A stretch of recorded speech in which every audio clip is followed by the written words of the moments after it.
성부와 성자와 성령의 이름으로 말씀드립니다. 오늘은 삼위일체 주일입니다. 그리스도교는 자신들의 하느님을 유대교나 이슬람교 같은 유일신으로, 똑같은 유일신으로 고백하지는 않습니다. 그리스도교는 자기들이 예배하는 하느님을 성부, 성자, 성령, 그 삼위일체 하느님이라고 고백합니다. 성경에 삼위일체, 다음 장면 볼까요? 이런 단어는 나오지 않습니다. 그냥 오늘 그 성경 퀴즈 마태복음 제일 마지막에 보면 28장 끝에 가면 아버지와 아들과 성령이라는 말이 한꺼번에 나옵니다. 그리고 다음 건 볼까요? 주 예수 그리스도의 은총과 하나님의 사랑과 성령께서 이루어주시는 친교를 여러분 모두가 누리기를 빕니다 하는 고린도 편지 제일 뒤에 사도 바울의 축복 선언이 있는데 여기에 아버지, 아들, 성령이 함께 나오는 한 문장입니다. 성서 전체에 성부와 성자와 성령이 같이 나오는 문장은 이 두 군데밖에는 없습니다. 다른 모든 데는 그냥 따로따로 나오든지 동시에 아버지와 아들이 나오든지 아들과 성령이 나오든지 아버지와 영이 나오든지 그럽니다. 그렇게 오늘 그 요한복음도 왜 요한복음 3장을 들으신 거냐면요. 말씀은 예수님이 하시고 성령에 대해서 증언하십니다. 새로 나야 된다고. 그러면서 아버지의 사랑, 아버지가 세상을 이처럼 사랑하사. 그래서 오늘 들으신 말씀 속에 아들과 성령과 아버지가 함께 나오고 있습니다. 오늘 들으신 제1독서 이사야 6장이 유명한 말씀인데요. 거기에 그 하느님께서 그러십니다. 내가 누구를 보낼 것인가?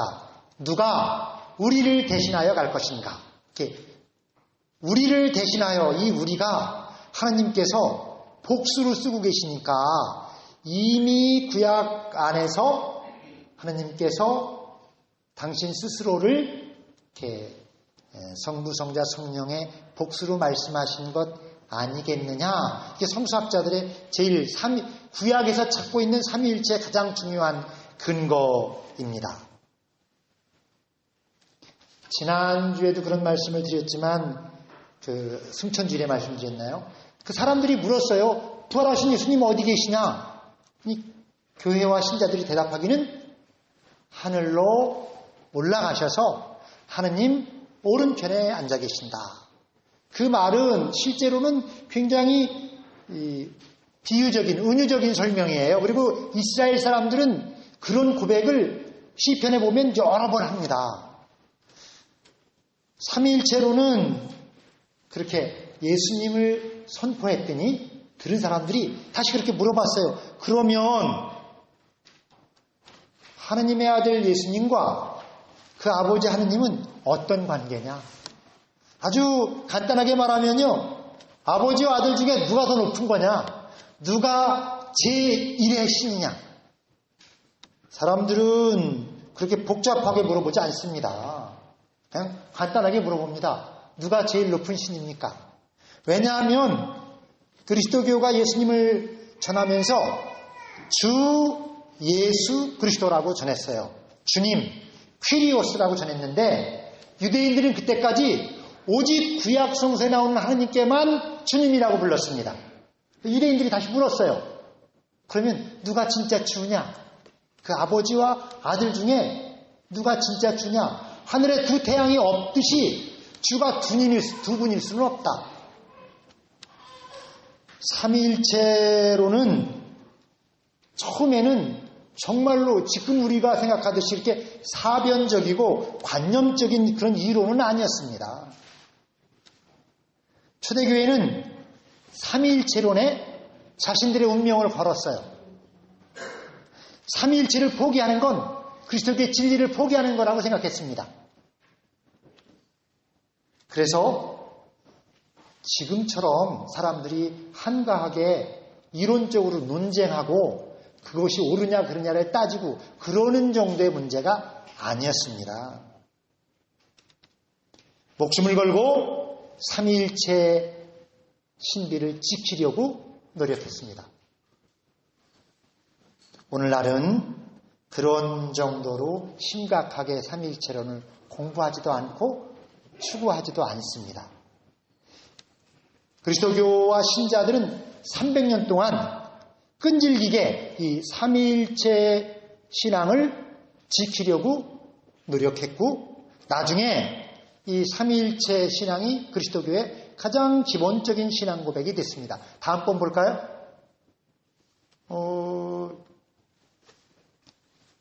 이게 지금 수태고지인데요. 그 수태고지 선사가 마리아에게 와서 말하잖아요. 이 그림에 지금 잘 안 나와 있나 본데 기둥 위로 올라가면 그 위에 이렇게 그림이 하나 나오잖아요. 그게 성부 하느님입니다. 노란 빗살이 흐르고 있는데 거기에 자세히 보면 비둘기가 있어요. 그래서 수태고지도 예수님 마리아의 임신도 성부와 성자와 성령의 사건이었다는 겁니다. 다음 장면 볼까요? 예수님의 십자가에 죽으시는 장면인데 그때도 그 아버지와 성령께서 함께 하셨던 거다. 그 다음 장면 볼까요? 이제 예수님의 이제 최후의 심판 영광의 자리인데 그것도 아들과 아버지와 그 위에 제일 위에 이제 그게 비둘기예요. 성령께서 함께 하시는 거다. 다음 장면 볼까요? 이거는 예로니모라는 그 성인이 순교 장면을 성화로 그린 건데 성인들의 순교 시에도 삼위일체 하느님께서 함께 하셨다. 그러니까 그리스도교가 삼위일체라고 고백하지 않아도 그냥 성령님을 말하든지 성부 하느님을 말하든지 성자 예수님을 말하더라도 실제로 그 이면에는 삼위일체 하느님의 활동이 있다고 고백하고 있는 겁니다. 다음 장면 볼까요? 그렇다고 해서 잘못 말하면 이렇게 되는 거죠. 이런 괴이한 형태의 삼위일체는 아닌데 작년에 보여줬던 그림입니다. 다음으로 넘어가 볼까요? 이게 가장 고전적인 삼위일체입니다. 이게 러시아의 구블로프라는 아주 유명한 이콘 화가가 그린 것이고 무엇을 말씀하고 있는 거냐면 하느님의 활동은 언제나 삼위일체적이다. 우리가 느끼기를 성부만 느끼든지 성자만 보든지 성령을 보더라도 실제 이면에는 삼위 하느님께서 함께 활동하고 계신 것이다. 다음 장면 볼까요? 그래서 이렇게 교회가 대답한 겁니다. 아들 예수와 아버지 하느님은 같은 하느님이시다. 그래서 아들 예수님은 하느님에게서 나신 하느님이시며 빛에서 나온 빛이시다. 예수님은 참 하느님에게서 나온 참 하느님으로서 창조되지 않고 나시어 성부와 일체시며 만물이 다 이분으로 말미암아 창조되었다. 이거 어디 나오는 거죠? 니게아 신경. 그러니까 그리스도교는 313년에 이 니케아에서 함께 이 신앙 고백을 정리하면서 그리스도교의 가장 중요한 가르침이라고 선언했습니다. 본래 이 니케아 신경 후반부에는 저주문이 달렸어요. 이 고백처럼 믿지 않거나 다르게 가르치거나 다르게 전하는 이들은 엄한 벌을 받을 것이다. 그러니까 그리스도교는 초기부터 삼위일체가 우리가 믿는 하느님이시며 우리의 신앙 고백이라고 했던 것입니다. 그런데 실제로 말씀드렸지만 지금은 이런 삼위일체의 존재론적 그분이 어떻게 삼위일체냐 이런 설명은 잘 안 합니다. 해봤더니 잘 안 되더라는 거예요. 핵심은 또 어디에 있냐면요. 그런 내용을 안 사람들이 알고 있는 사람들이 실제 삶은 안 변하더라는 거예요. 교회는 늘 그런 고민을 하거든요. 결국은 성서를 알고 예배를 드리고 그리스도교의 가르침을 점점 배워가면 그 삶이 어떻게 변하느냐 하는 거예요. 그래서 지금은 삼위일체 신비에 대해서, 신앙에 대해서 주로 앞에 말씀드렸던 그런 아버지와 아들의 관계가 어떤 거냐, 그런 걸로 대답하지 않습니다. 근데 우리가 그리스도교잖아요, 그리스도교. 그러니까 삼위일체에 대해서도요, 그리스도 중심으로 설명합니다. 그리스도를 통하여 아버지도 알고 성령도 알게 됩니다. 아들 예수님을 통하여 아버지 하느님을 알게 되었다. 아들 예수님을 보면 아버지 하느님을 아는 거다. 그래서 우리는 우리 안에 신앙의 심볼이나 상징들이 다 예수님을 상징하는 것들로 있게 되는 거예요. 아버지는 아들에게 모든 권한을 다 주셨다고 말씀하십니다. 그리고 사람들에게 말씀하십니다. 이 사람을 봐라. 이 사람이 내 사랑하는 아들, 내 마음에 드는 아들이다. 이 예수에게서 나의 모든 신비가 다 드러났다. 나를 알려거든 예수를 알면 된다. 아들이 아버지를 다 보여주고 다 알려주었다. 나는 이 세상 끝날 최후의 심판하는 고난도 그래서 아들에게 주었다. 아들은 아버지의 완전한 계시라고 말씀하십니다. 이렇게 아들이 아버지의 완전한 계시임을 알게 해주시는 분은 성령 하느님이십니다. 아들은 말 한마디도 자기 마음대로 안 합니다. 아들은 오직 아버지의 뜻을 이루는 것이 유일한 이 세상에 오신 목표입니다. 아들은 아버지께서 이 세상과 죄에 빠진 인간을 구원하시기를 원하신다는 그 뜻을 아시고 스스로 십자가의 희생제물이 되십니다. 아들은 온 세상으로 하여금 아버지를 알고 아버지를 공경하고 아버지께 영광을 돌리게 하려고 하십니다.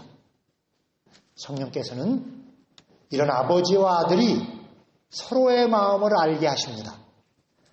아버지와 아들은 성령을 통해서만 활동하십니다. 아버지와 아들은 그래서 영적이십니다. 그러므로 아버지와 아들은 성령을 통하여 완전히 하나가 되십니다. 아버지의 사랑은 성령을 통하여 아들에게 전해지고 아들의 순종은 성령을 통하여 아버지에게 전달됩니다. 성령께서는 스스로를 위하여 활동하시지 않습니다. 삼위일체 하나님 모두 스스로를 위하여 활동하시지 않습니다. 아버지는 아들을 위하여, 아들은 아버지를 위하여, 성령께서는 아버지와 아들을 위하여 존재하시고 활동하십니다. 그러니까 삼위일체 하나님께서는 처음부터 다른 위격을 위하여 존재하시고 활동하십니다. 그래서 아버지는 아들로 인하여 뜻이 드러나고 존귀와 영광을 받으시고 아들은 아버지로 인하여 능력과 권위와 영광이 드러납니다. 성령께서는 아버지와 아들이 모두 존재와 활동을 성령님께 의존하고 있습니다.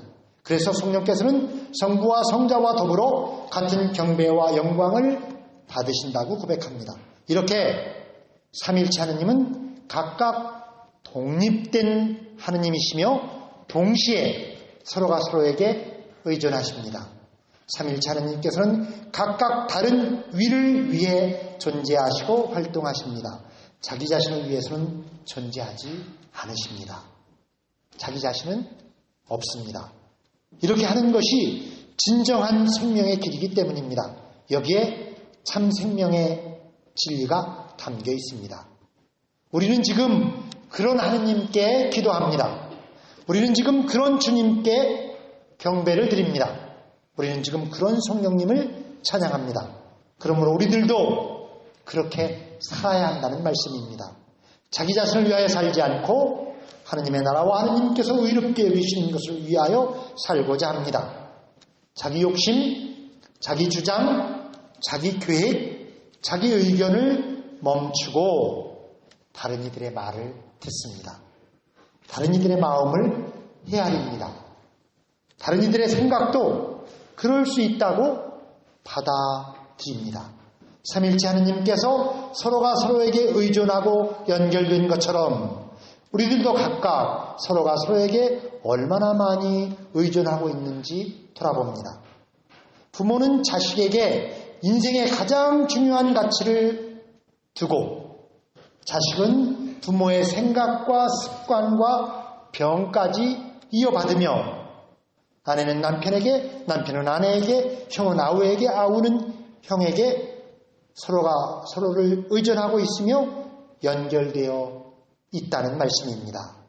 우리가 그것을 깨닫는다면 우리는 지금처럼 이렇게 미워하고 무관심하지는 않을 것입니다. 성부와 성자와 성령의 삼위일체 하느님께서는 우리들 각자가 서로에게 얼마나 깊이 연결되어 있으며 우리의 생명이 서로에게 얼마나 깊이 의존하고 있는지 알도록 깨닫도록 빛을 비추어주고 있는 것입니다. 예수님께서 요한복음 17장에서 제자들을 위해서 이렇게 기도하십니다. 아버지께서 내 안에 계시고 내가 아버지 안에 있는 것과 같이 이 사람들도 우리 안에 있게 하여 주십시오. 아버지와 내가 하나인 것처럼 이 사람들도 하나가 되게 하려는 것입니다. 삼일체 하느님께서 하나이신 것처럼 이 세상의 모든 사람들이 하나라는 것을 선언하고 계신 것입니다. 이 세상의 모든 살아있는 생명들은 서로가 서로에게 자기 생명을 의존하면서 내가 죽으면 내가 죽고 내가 죽으면 내가 죽는다고 지금 말하고 있는 것입니다. 상호 의존의 생명 질서를 가슴으로 알게 되기를 촉구하고 계신 것입니다. 최소한 눈에 보이는 가족 간에, 형제 간에, 사랑하는 이웃들 사이에 서로 연결되어 있어서 서로 의존하며 하느님의 생명나무에서 나온 한 나무의 가지들이라는 진리를 기억하라고 촉구합니다. 우리는 모두 창조주 하느님의 피조물이며 하느님의 생명에서 나온 하느님의 자녀들이다. 서로 서로에게 사랑하고 서로 서로를 보살피며 돌보아라. 삼일째 하느님께서 하나이신 것처럼 사랑으로 하나가 되어라. 너는 내 힘으로 사는 것 같지만 사실은 내 힘으로 사는 것이 아니라 내 주변의 형제와 자매와 온갖 자연의 도움으로 살고 있는 것이다. 내가 그렇게 살 수 있는 것은 누군가가 널 위하여 기도하고 헌신하기 때문이다. 누군가 널 위하여 사랑을 베풀기 때문이라는 사실을 잊지 말아라. 너는 삼일째 하느님의 친교와 사랑과 헌신으로 살아가고 있는 것이다. 삼일체 주일은 이런 하느님의 사랑의 신비를 다시 한번 기억하고 하느님의 사랑을 믿고 하느님의 사랑으로 살아갈 것을 권고하고 있는 것입니다. 삼일체 하느님의 사랑의 일치가 교우 여러분 위에 함께 하시길 예수 그리스도의 이름으로 축원드립니다. 성부와 성자와 성령의 이름으로 말씀드렸습니다.